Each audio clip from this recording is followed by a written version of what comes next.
For the last 8 months, I have lived out of 2 bags. 1, 2.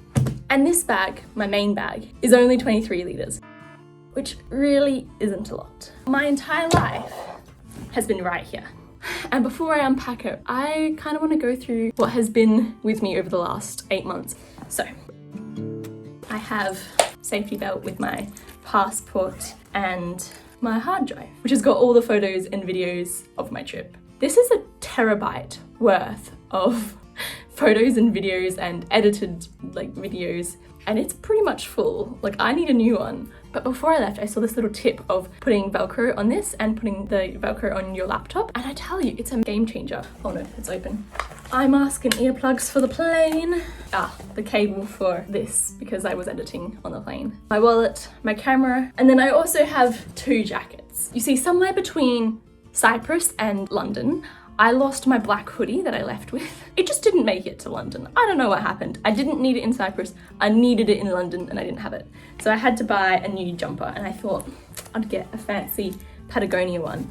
But this has kind of become my de facto purse while I've been away. I haven't been carrying a purse, I've just been carrying this jacket. So in this little pocket, we have my AirPods, my ring, and then the lock that I never put back in my bag. I have 50 pence and a coin from Turkey. That's it, I got rid of all the rest of my change and a little gift from Lisa. In this pocket, I have my butterbeer cup that I got on Saturday that doesn't fit anywhere else, so I had to wear it to get it home. But when you buy the butterbeer at Harry Potter Studios, you get to keep the cup, and of course I was keeping it. Since I started in Paris, I've been eyeing people in these fancy cloaks for my whole trip. I'd see people walking the street and I'd be like, oh, cloak. I saw this op shop and I walked in and this coat was here, put it on, and I was like, this is perfect. It's got a massive tear on the inside, but that meant she gave it to me half price. So I've got a nice cloak that I wore pretty much for that last 2 weeks of my trip. Onto my day bag, which is heavier than my big bag, most likely. On this bag, I've got little things. This is an alarm, so you pull it and it screams basically and it flashes. It's for hiking, but I thought, why not be safe than sorry? And I met a girl, an 18-year-old traveling a lot solo like me, and she had it on her pack as well, the exact same brand. Then I have a little eye from Turkey that our guide Mustafa in Turkey gave all of us. They're necklaces, but I put it on my bag. And then this little strap of fabric I got in Andorra, which is between France and Spain. It's a tiny mountain country. And there was a really odd guy on the bus, and he had obviously just come from hiking, climbing. He looked down at my boots, and my boots had laces, and he was like, no. And he pointed to his, and his were like this. They had the thing, and he's like, always this. Hiking with laces is dangerous, don't. I was like, okay. And then he opened his bag, got out a pocket knife and cut this strip of rope, and he said, for you to remember, no laces. And so I tied it onto my bag, and it's been there 7 months. Sunnies, my glasses, my water bottle. Both of the bags, they're a matching set. Open like a suitcase. My journal, there's 1 page left, and it's my pride and joy. So this and my hard drive were my 2 most prized possessions on this trip. Everything else could be replaced, these couldn't. And while I was in Amsterdam, I decided to walk in the rain, and the edges got completely soaked and the ink just decided to vanish. That was stressful, but it's fixed now. More paper, too much paper. I spork more cables and things so that I can edit. That's where my pencil went. 1 camera and a little microphone. A collapsible container. This is a game changer. The amount of things that I can store in here, and it collapses, which is great. That also needs a wash. But bring a collapsible container with you. They're great. Turkey coin, Egyptian coin, a tile from a pool in Turkey. About 1,000 pieces of stone glass from a beach in Nice. A buff, which is really useful when it's cold, which it's never cold enough to wear in Australia. So I got this in Nepal when I went with school, and I fell in love with it, and I wore it every day, and my friend and I were like, we're gonna wear it every day we get back. And then it was way too hot and we've never worn it again, but I wore it a few times on this trip. Often I used it to protect the dead cat so that it didn't get caught in any zips or anything. Charger, 1 adapter, and I have the UK adapter in the other bag. But having a number of ports is so great when there's only 1 plug for you to plug in, but you can charge multiple things. I always keep my portable charger and the cable right here so that I can get it straight from my bag. Portable charger is a lifesaver considering my phone only lasts half the day normally. Yeah. This is my 4th cable because I forgot to bring my good cable when I left home. And so it instantly broke. And since then, I've had so many issues with the charging cable for my phone, which is stressful when you have your train tickets and everything on your phone. I've got one EpiPen, often the other is in my jacket. Then I have this little, mostly tech stuff, but it doesn't hold a lot to be honest. I've got a portable photo printer for my journal, which is unnecessary, but it made some really cute photos for my journal. And whenever I was leaving friends that had kindly hosted me, I would always print them a photo of us together as a little thank you. Some threads, batteries for my camera, and mini little tripod, and this little gift for my nan. And then I have this bag that luckily fits in here. I had been thinking about replacing my EpiPen bag that I've had since I started high school. It's definitely done its time, so I thought I'd get something new. It matches my journal and my Birkenstocks in the other bag, so keeping with the theme. But in order to get it home, I stuffed it with things and then slipped it into my day bag. So we have this little cute container from the Guinness storehouse in Dublin, and in it we have my GoPro, a little Guinness pin for my dad, a Nessie pin from the Loch Ness for him as well, and then one of these, what are these? They had these stalls like selling touristy junk everywhere. And they always have these little scarabs, and this one seller just gave it to me, and I made it my mission to collect as many as possible for free. And that resulted in me having 3. So much stuff.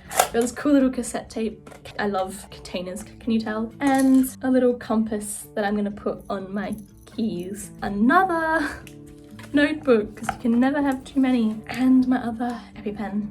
And that's everything in my little bag.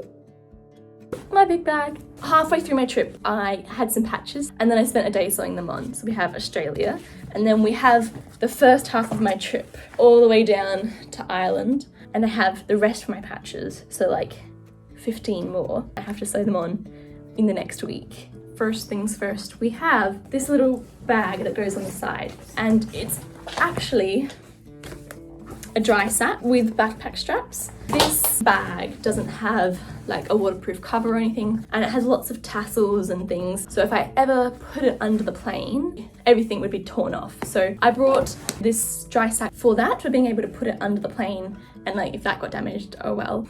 It probably wasn't really worth carrying around so much because I didn't use it many times, but I was glad to have it when I did use it. I accidentally didn't get carry-on once and I had to check my bag, and so it was nice to have it then. And then when I was walking in Amsterdam in the rain, everything would have been wet if I hadn't had that then. We'll just take a different bag next time and not have to bring that. But anyway. So this big bag is basically a mirror of the little bag. One is supposed to be for kids, this is supposed to be the adult stay bag. I used it as my big bag. Interesting choice, but I did it. I have a pillowcase that I didn't really use at all. An empty bottle of German alcohol, just because I wanted to know what it tasted like.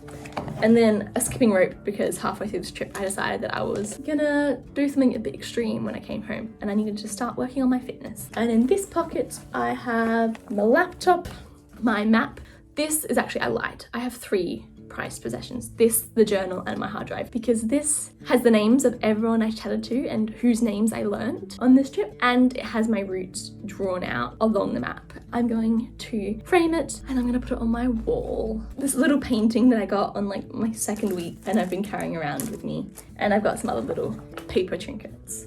Then we have this tote bag. I arrived in Paris and I went to this famous bookstore that was absolutely gorgeous, and I was debating buying a book or a tote bag, but it was the very start of my trip and I knew if I bought a book, once I finished reading it, I'd have to get rid of it if I wanted to pick up another book along the way. So I bought this tote bag instead, and it was full from then on. For most of my travels, I was carrying around a tote bag with me. Often it was for the food, but towards the end I was storing one of my jumpers in it. So I've got this tote bag and the first tote bag that I brought with me from home. I've used it so much and it's adorable. And you see everyone else, lots of travelers carrying them around everywhere, and it's kind of cool. My hat, the last word's upside down, and the amount of people who like turn their head to look at me and try and read it, so funny. Dirty clothes, I mean everything is dirty because I haven't done my laundry in 2 weeks, but in here, this is like my sleeping kit. Normally my mask and earplugs are in here, and I have this sleeping bag liner. It's in the same category as my dry sack. Like, I don't really need it, especially for Europe, but I was glad when I did have it. There were a few instances when I was a bit afraid of bed bugs, so it was really nice to sleep in that because this helps protect you from them. But did I need to take it with me? No. And I had another lock. For some reason it ended up in here instead of the front of my bag, and a lot more earplugs because 8 months of sleeping in hostels. My ridiculous thongs, because someone stole mine, so I had to get these shitty €3 pair that are pink and covered in leopard prints, but hey. And then I have my Birkenstocks, which honestly, this is everything in my bag, and my Birkenstocks take up half my bag. Taking them with me was questionable, but I love them and I wore them a lot, particularly through Cyprus and Turkey and stuff when it was really hot.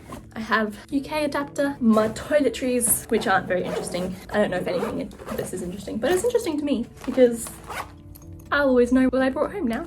First aid in here, a lot of medicine. This is my laundry section. One laundry detergent that someone had left behind and I took and didn't end up using. Portable clothesline, very useful when you run out of space on your bunk bed. And a sink plug so that I could do my washing in sinks if I needed to and there was no plug. The last of my other detergent, that was like a full block when I left. Hairbrush, toothbrush, and then some skincare things that I picked up along the way. I didn't realise, but you can bring razors on the plane, so I've got a few razors there. Scissors, you can bring scissors on carry-on.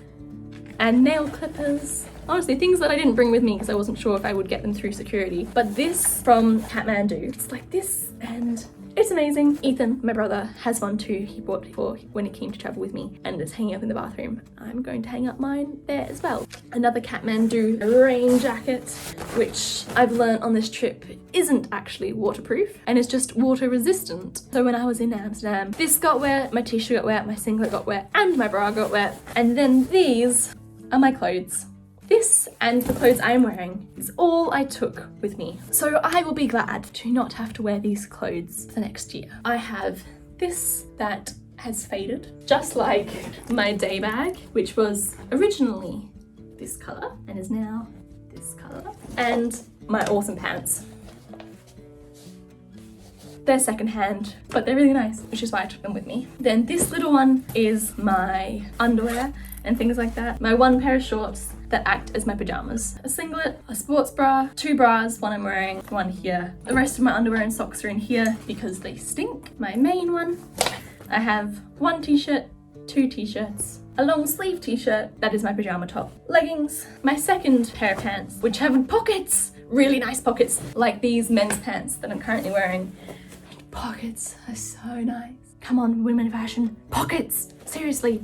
A button-down t-shirt. It's great to not get overheated but also not get sunburnt. I have my towel and my sarong, which doubles as a skirt. All I wore in Cyprus was my sarong, one of my bras, which I use as a bather top. And I chilled in that and then walked down the beach and took off my sarong, would go for a swim, put my sarong back on and keep walking. But that is everything. Everything. That was my life for 8 months. Wow. It's a big mess all around me now. But yeah, and now I've come back to my bedroom and a whole wardrobe full of clothes. I think it's time to clear up this mess. See you next time.